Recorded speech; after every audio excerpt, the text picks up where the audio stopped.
Itinuturing ni Senador Joel Villanueva na demolition job ang pagdawit sa kanya ni dating Bulacan Assistant District Engineer Bryce Hernandez sa mga maanumalyang flood control projects. Sa talumpati sa plenaryo ng Senado, itinanggi ni Villanueva ang paratang ni Hernandez na tumanggap siya ng kickback at handa siyang sumailalim sa anumang investigasyon.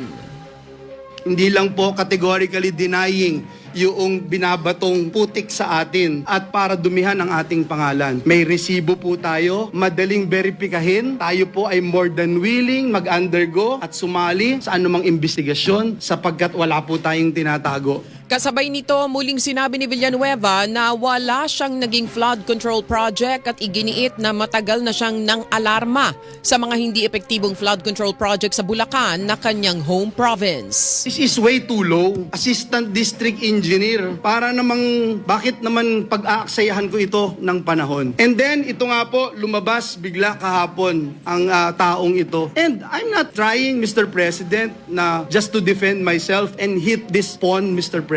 Kasi alam naman natin sinong may hawak dito. Ang tinig ni Senador Joel Villanueva.